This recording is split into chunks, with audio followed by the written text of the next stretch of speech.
everyone. Welcome to the Rainbow Activation Code. I'm Justine Sarabrin, and I'm here today with Taylor EPSTEIN. Hi. Hey guys. Hi. This is just too much fun. So Taylor just drew some cards from my deck, and I thought it would be fun to show you guys what she pulled for our reading today, or for our interview today. Yes. So today I tend to, when I do single cards, they just pop out, and I got the ever so beautiful summer card, early summer, which it actually feels like this morning in Southern California. And it basically talks about how after spring, all of your hard work comes into fruition, but it takes activity, work, stress, limits, and discipline. And that's exactly where we are. Awesome. So Thank you. I've always actually been a believer in, if you work hard enough for something that you want with discipline and integrity, especially in your core, you can get it. Yeah. Without a doubt, undoubtedly. And I mean, it's just so beautiful when you access that internal knowledge. Mm-hmm. Yeah. I agree. Thanks for pulling your card. Of course, every morning. Thank you for my beautiful deck. They're the best things in the world. You know, so often, like the past couple of days, I would be shuffling and a card I would glance at and I wouldn't pull, but I was like, that's for sure the card I'm going to get. And I keep shuffling and it's just solidification. It's a trip. That's really a good trip. That's so cool. I love when that happens. Like, it really makes you believe in the magic of I mean, 3 days in a row. Yeah. Yeah. So you really listen. You really, really listen. That's so cool. Yeah. Divine intervention. That's right. Yep. So I'm going to just be real with everyone. Taylor and I grew up with each other. We grew up together in Manhattan Beach, just a few blocks away from each other, and our parents became friends. And when we met, we became instant friends. That's how I remember it. And we were first grade, like 7 years old. Yeah. I think. First grade. Yeah. We really, like, I refer to novels of like young children coming to age. That's like how I think of you. Like we have deep roots, and it's so awesome. Yeah, totally. And the other cool thing is that we've been kind of like really close at different parts in our life. And I think that when I look back, like most of our 20s, we were really like coming into our own. We kind of were leading separate lives. Mm-hmm. Now we're in our early 30s, and I feel this like draw back to each other because our work and our souls are like realigning with each other, and with the spirit. We have like the same ideas and beliefs and practices in our spirituality. So I think that's pretty interesting that that's kind of like come around full circle. Absolutely. It's like we went through what we had to go through. Yep. Yeah. Mm-hmm. Yeah. And yeah. Kind of cool. So cool. Yeah, I think we're going to break up this segment into 2 parts. So I'm going to interview Taylor, and then she's going to interview me. So we'll have 2 parts. So it may be that you'll see that second part on another day, but it'll just be a part 2. But I'm going to go into like we're going to focus on Taylor right now. And I'm going to read her bio, and then I'll go into some questions and explore the world of Taylor for you.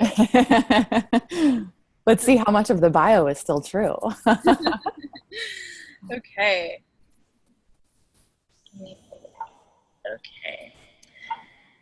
So Taylor EPSTEIN, she's an RN and MSN, and her business is karunacare.com, and we'll have links to that below so you can connect with her and learn about her awesome new 28-day program. But anyway, so Karuna translates to compassion in Sanskrit, something Taylor believes as a representative of the healing arts and a healthcare worker is a necessity.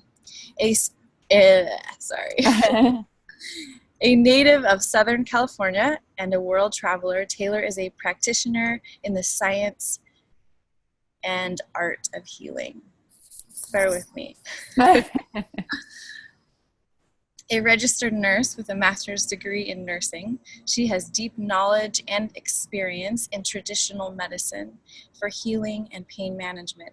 In addition, Taylor's 11-year, which may be more actually now, passion for yoga is rooted in her belief in the mind, body, and spiritual benefits she sees from her own yoga practice.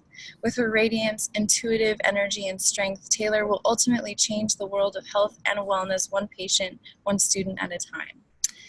Thanks, Taylor. Thank you.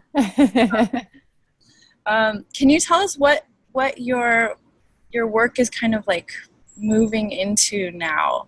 Yeah. Feeling like a shift with that for you? There's been a big shift in the last year. I'm still very deeply rooted in my yoga practice and meditation every single day. But it's been unfolding in ways that, I mean, there's so much more than meets the eye. Yeah. And this really started to come through with my Reiki practice. I often have clients come over, and, you know, the fact that you can just have your hands hovering above someone's body, a complete stranger, and you feel where they store anger, and you can speak that and ask them questions, and they say, how on earth did you know that I was so angry? Yeah. It's just undeniable, this transfer of energy, and there truly is no limit to distance that it can go. So it's hugely important to understand. And for me right now, I am so I'm so involved in telling people and sharing with people that it's not me, but it's you, and it's not your doctor. It's not your nurse. It is you that first is your very first, like the forefront leader of your healing. And, you know, we've stepped into this role of giving so much of our power away when we have migraines, aches, pains, this, that. And of course the Band-Aid effect, most everyone knows that, where you just are given a Band-Aid to cover the wound, but instead there's like deep-rooted patterns that can go back literally lifetimes. And it's getting to that source and understanding your part in that play, in that picture, in that scheme of your life. And usually it's early on in childhood, but when these wounds start to appear that go unaddressed. And so my supreme goal right now is to empower people to be their own healers, first and foremost. Not denying external help when it's needed, but to really take that on and become more themselves in the process. Like, nothing's more empowering than knowing yourself physically, mentally, emotionally. Yeah. Yeah. What would you say, or like what applicable advice would you give someone who's just trying to connect with themselves, like doesn't have a connection to their body, always goes to the doctor for something else and is looking outside?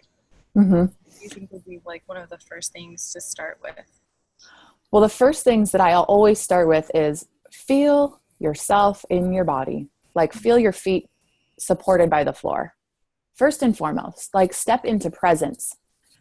Your power is in the present moment. It is not in the future. It's not in someone else's hands, and it's definitely not in the past. Yeah. Your power is in the present moment. And when are you in the present moment? When you're in your body and you're aware. And it sounds so simple because it is, but feel your feet on the ground and then feel the air going into your lungs. And it's that easy. And then from there, we break down and we look at patterns or issues that come up. And what's also interesting is that people won't hear it when they're not ready to hear. So it's a delayering or a peeling away of a lot of things. And it's doable, but it takes work. just like it takes work to call the doctor, just like it takes work to start your car and drive to work. And I mean, there's little subtleties in every single day that require energy, but where are you expending all your energy? Think if you spent 5 more minutes on yourself, just 5 minutes every morning. I mean, it's expansive. Yeah. So true. So what is your morning or morning and evening ritual look like? Morning. That's usually what time we start. I have more time, and I try and give myself at least 5 to 7 minutes to do a few like sun or moon salutations or the 5 Tibetan rites first, and then maybe some pranayama, so some breathing exercises, and then I sit in meditation with my thoughts. And I always put energetic mirrors up because I am dealing with so many people all day, and it's important for me to keep only that which is for my highest good allowed to come through. And I go into my 28-day program also. It's a beautiful meditation technique that I learned from my teacher, Julie Rader. And so I do that, and I spend anywhere between 5 to 7 minutes to an hour and a half in meditation. And, you know, when people say, I don't have time to meditate, one of my favorite stories is that a disciple speaking to his guru, and the guru tells the disciple, you know, you must meditate for 30 minutes every day. And the disciple says, 30 minutes? I don't have time for that. And the guru looks at him and says, then you meditate for an hour. And it's only because this practice, this presence, literally where your power is, offers so much clarity that it saves you time. It saves you time. Everyone is intuitive, but we are giving our power away when we don't step into that. And it's honestly one of the most beautiful senses. Like, they all add up, but intuition and this clarity, it's everyone's birthright. Everyone has it, from, you know, a bum on a street to, was that politically correct? From it's real. A homeless person struggling to, you know, the president of the United States. Like, everyone has this intuition, but at which levels are you blocking it? And that's also what I go into at my 28-day program, is where are you putting the blocks up for yourself? Where are you self-sabotaging? Where are you, you know, giving your power away or acting like a child so that you don't have power? Selling yourself. I mean, there's so many layers to who we are, and the unraveling of it is absolutely beautiful. Painful at times, but worthy. Absolutely. Yeah. Do you do this in the evening as well, or is it mostly in the morning? Sometimes. I'm more of a morning person, naturally, but if I feel inclined and I'm just feeling really ungrounded, then I will just surrender to the mat. I mean, last night I was feeling that way. So I just came in and I did a few sun salutations and then sat down, and until I could really calm down and ground my energy. Yeah. Yeah. And totally. Go ahead. What were you going to say? It's just a necessity for me. Yeah. So you're a yoga teacher and practice yourself, of course, but do you feel like your knowledge as an RN folds into your yoga practice or your yoga teachings, or what you do with your clients on a regular basis? And vice versa with your patients at the hospital? Yeah, it's interesting, actually. So I became a registered nurse first. And it was at that time that I was getting my master's, when I needed a break, I would put on a YouTube yoga video and just start doing it. And that was like my way to de-stress and feel better for the moment. And so in the beginning, it was like, you know, I was so interested in becoming a nurse and studying hard, and I was going to go change the world as a registered nurse. And more than that, like, once I graduated nursing school, I had my first job at a big hospital downtown Los Angeles, which I was way too sensitive for. At the end of those 2 years, I got certified in yoga. And more so, the yoga has seeped into my nursing.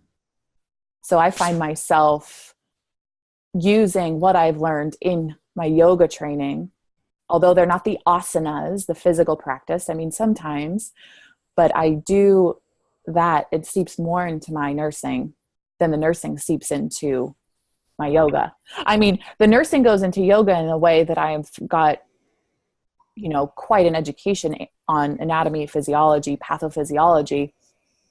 So it's very clear to me when someone's doing something in their body or what they're feeling. I can kind of go towards which organs and then think, okay, what's happening in their body? And then another layer on top of that, the Reiki has really just made it come full circle. So beyond the science of nursing, beyond the science of yoga even, there's this energetic understanding, and it's like the unseen, but that's the truth. That is the truth, what is unseen to the human eye, really.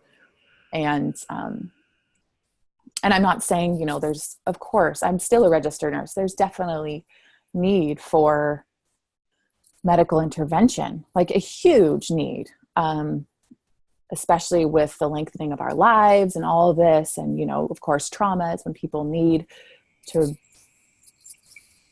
I don't want to get too vulgar, but need to get sewn up in the emergency room. So there's a huge necessity. Mm-hmm. But I stand so strongly in the way that I don't want people to lose power themselves when it comes to their life and their health and how they walk around this world with that. Yeah. I mean, my dad is a former ER doc. Yeah. So I feel like there is such a need for that kind of work. But the chronic management of pain, or finding this root of the ailment, illness, or whatever, that seems like there's more of the work that you can do and heal through the unseen, like what you're talking about. Right. And then you like gashed your head and there's like a car accident or something like that and your arm's hanging off, you gotta go and get someone to sew it back on and put it totally and do wound care. I mean, that makes sense. Yeah, doctors are like amazing. Yes, but this having like this subtle energy work, I think is a part that has been forgotten and not valued in our culture. Absolutely. So yeah, here I am. I stand as a reminder, hopefully, and just a little wake up. And it's such a beautiful thing when you see people like take on that responsibility and that understanding. It's so rewarding. I mean, it just fills my heart up. Totally. Yeah. And No, what? Well, I've just seen like people conquer their biggest fears just by understanding. I mean, so anxiety is just as much a problem, which I deal a lot with anxious clients. And a lot of that is truly, again, coming back to the beginning, just feeling your feet on the ground. Step into your body. There's nothing to be afraid of in there. Yeah. Totally. And if you are afraid, where is the fear and how long have you been putting it there? What does it feel like when you're doing Reiki for someone? And how do you think how does it work for you when you're working with a client? Let's say you sense a lot of fear and anxiety in them. How do you like energetically extract that from them? Or are you moving it around? What does that feel like? And can they feel that too? They can feel, because at the end in the beginning of my Reiki practice, I was very quiet and I would just feel. As it's progressed, I then I allow this intuition to come through and I speak to them with their eyes closed while I'm doing this. So it's like a conversation and a healing at the same time. And if I feel something, I sweep it out of their energetic field. And when I feel something, I feel it, and I'm hoping that that might shift soon, because it's not always comfortable. It doesn't last, but it really, like, for example, the anger, like my face got hot red, and anger. It was like pure anger, and it wasn't mine. And so that's really important too, when you do this kind of work, is to acknowledge that it's not yours and that you won't take it on after that. And like, that's truly not that.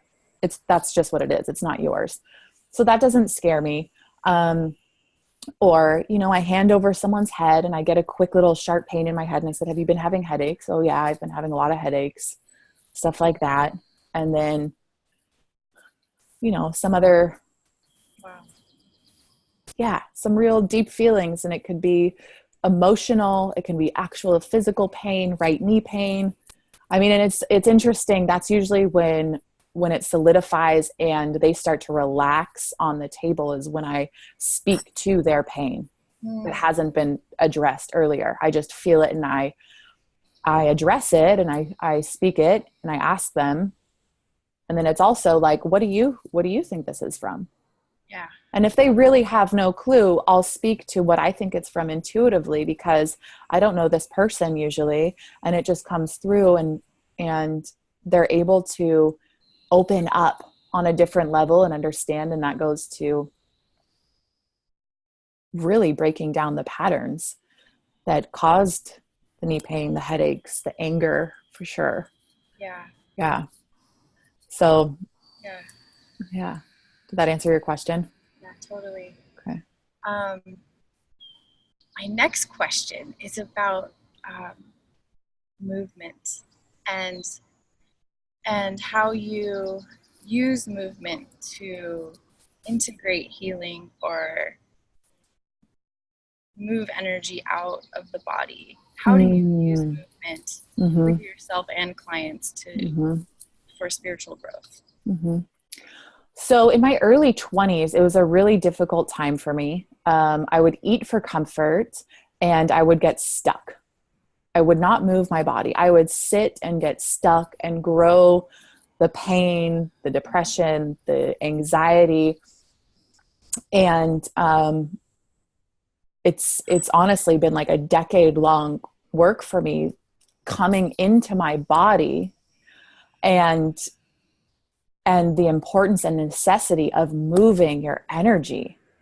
Like, make sure that you move your body and you sweat when you are feeling down. Like, it is so important. If you're injured, there's always ways. Like, there's always ways to move your breath. If you're injured, like, move that energy out. Emotion is energy in motion. And it gets stuck if you keep feeding the emotion that isn't serving you. And maybe it is serving you at that time. But if you want to change it, you change the way you're moving your body first. And I've become, like, I used to be an avid runner, but the repetitive motion, it became very bleak. It was so repetitive that it became compartmentalized. And I'm a huge fan of moving creatively, and that helps go through both hemispheres of the brain, right? So like doing yoga, you're using left and right so much and balancing, and this neuroplasticity happens where you can start to break free from the hard wiring of your brain, where you are so quick to go to those old habits. So yeah. And so this is, Harvard did this study, 88% of your thoughts are the same exact thoughts that you had the previous day. So what are you doing with the 12% of your mind? You're literally hardwired to go to those thoughts first. It's a survival thing. It's all egoic. It's truly how you're going to survive. It's your way that you cope. But our frontal lobe, being human beings with this higher levels of consciousness, that's where we want to do this rewiring. And that's why I teach people first to get into their body, like move it in different ways, breathe deeper. Like, we're breathing up here, breathe into your belly. Look how babies breathe. They're abdominal breathers. Oxygenate your blood fully. And right. You're right. And then you can start to I mean, in yoga, one of my teachers says, get the issues out of your tissues. Oh, I love when And you. that's how you do it. You move and you get them out of your tissues. And then it creates space. And space is another word for healing on so many levels. Yeah. Space in your home, space in your belly. You don't want to eat too much. You don't want to eat too little. Space in your relationships at times, space in your head. Like, give yourself a little bit of space to create more clarity and then create again. So I love that. yeah, movement, hugely important. Even do like 10 jumping jacks or dance to one song a day, whatever you can do. Oh my gosh. Yeah, it doesn't have to be hard or difficult or black and white. Yeah, but breathe. And another one of my teachers says, every time you take a conscious breath, you are actually connecting to source. You are connecting to source every time you take a conscious breath. I love that. I love that. That's so Yeah. tangible and simple. Yeah, it is. It's all simple. Simplicity. Yeah. Mm-hmm. So tell us about the 28-day program. What Okay, so I kind of just touched about it a little bit. So I go week by week, and there's a major topic each week. And the focus is on, first identifying your blocks. Some will be very, very clear to people. Some will need some assistance, and that's what I'm here for. Because when I do this kind of work, the intuition just turns on, and anyone can do it really. It's just a matter of reading the subtleties in between, and clearing the space in your home, getting rid of things that really don't serve you. It's all stuck energy, and I go into studies that have been done about that. I mean, obviously, The Joy of Tidying Up, which I haven't read yet, but it's very, like, just the title, I can kind of, it's on my book list. And then clearing the space in your body, moving for sure, and then addressing and identifying at your core who you are and how you want to carry on being that way. And so it's a guided program, and there are things that we do physically, mental work, not work. It's really just, it's going in, we're all just walking each other home, Ram Dass, and that's a big part of it. I love that. Yeah, we really are. And so that's what I stand for. And it's, Right. Yeah, we really are just all walking each other home, and some people need more assistance. And I'm right now, that's what I'm being called to do. Yeah. We will put a link for people to get in touch with you so you can learn more about Taylor and her work and connect with her directly, and the 28-day program. Yeah, I'm so excited about this. And is it in person or is it digital? Can anyone do it? It will be digital. Yep. Mm-hmm. Huh. Yeah. And it will most likely roll out last week of April. Okay. Mm-hmm.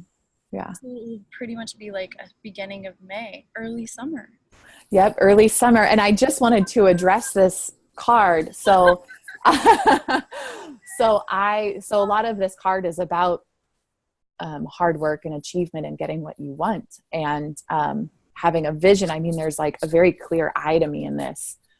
I don't know if anyone can see that, but it's so fantastic. Anyways, I tend to what's called astral project in my dreams. And I had one of the best dreams of my life in the last couple of years when Justine and I started to connect again. And the very beginning of my dream was sad and not so great, dealing with my last partner and things that just didn't feel right. And then it switched over to running up this beautiful green hill in my dream. And I knew there was this tribe behind me, but I could only see me. And it was so difficult. Every green hump that you'd go over in my dream, another one would appear. And then this voice came to me and it said, move and breathe like a horse. When you think of horses, they're these beautiful, large beings that work so hard. And so I did just that in my dream, and I started moving and running up this hill and breathing in sync with my breath. And before I knew it, I came to the top of this plateau and Justine was by my side and we were jumping up and down in, oh, I mean, we were just ecstatic and excited and we were hugging and jumping, and up in ahead there was a huge waterfall and water rushing on either side of these plains. And it's just no coincidence that I chose this card, and we're working together to spread this kind of work. I mean, yours is so unique in your own way and mine is also, and I think that I'm still stepping into it. I mean, it's almost like I've been doing it for lifetimes, but I'm also being rebirthed here. Yeah. And so it's so nice to be on this journey with you. Thank you so much. Yeah, thank you, sister. For lifetimes. Totally. Yeah. Yeah. So is it my turn to interview you now? Yeah. Thank you so much, Taylor. Thank you. That was fun. Hi, everyone. I hope you're enjoying the Rainbow Activation Code. I'm Justine Cerebrin, and thank you so much for watching. If you're enjoying what you're seeing, if you're enjoying what you're hearing, if you're connecting with it, and you think others will too, please share it or like, comment, or connect with us in some way. It helps a lot if you subscribe and you watch the video all the way through too. And yeah, I would just love to connect with you. So let me know if you're liking what you're hearing, and let's talk and connect, and let me know what you're liking so I can make more videos and get more experts on the topics that you like. Thanks so much again, and I'll talk to you soon. Bye, guys.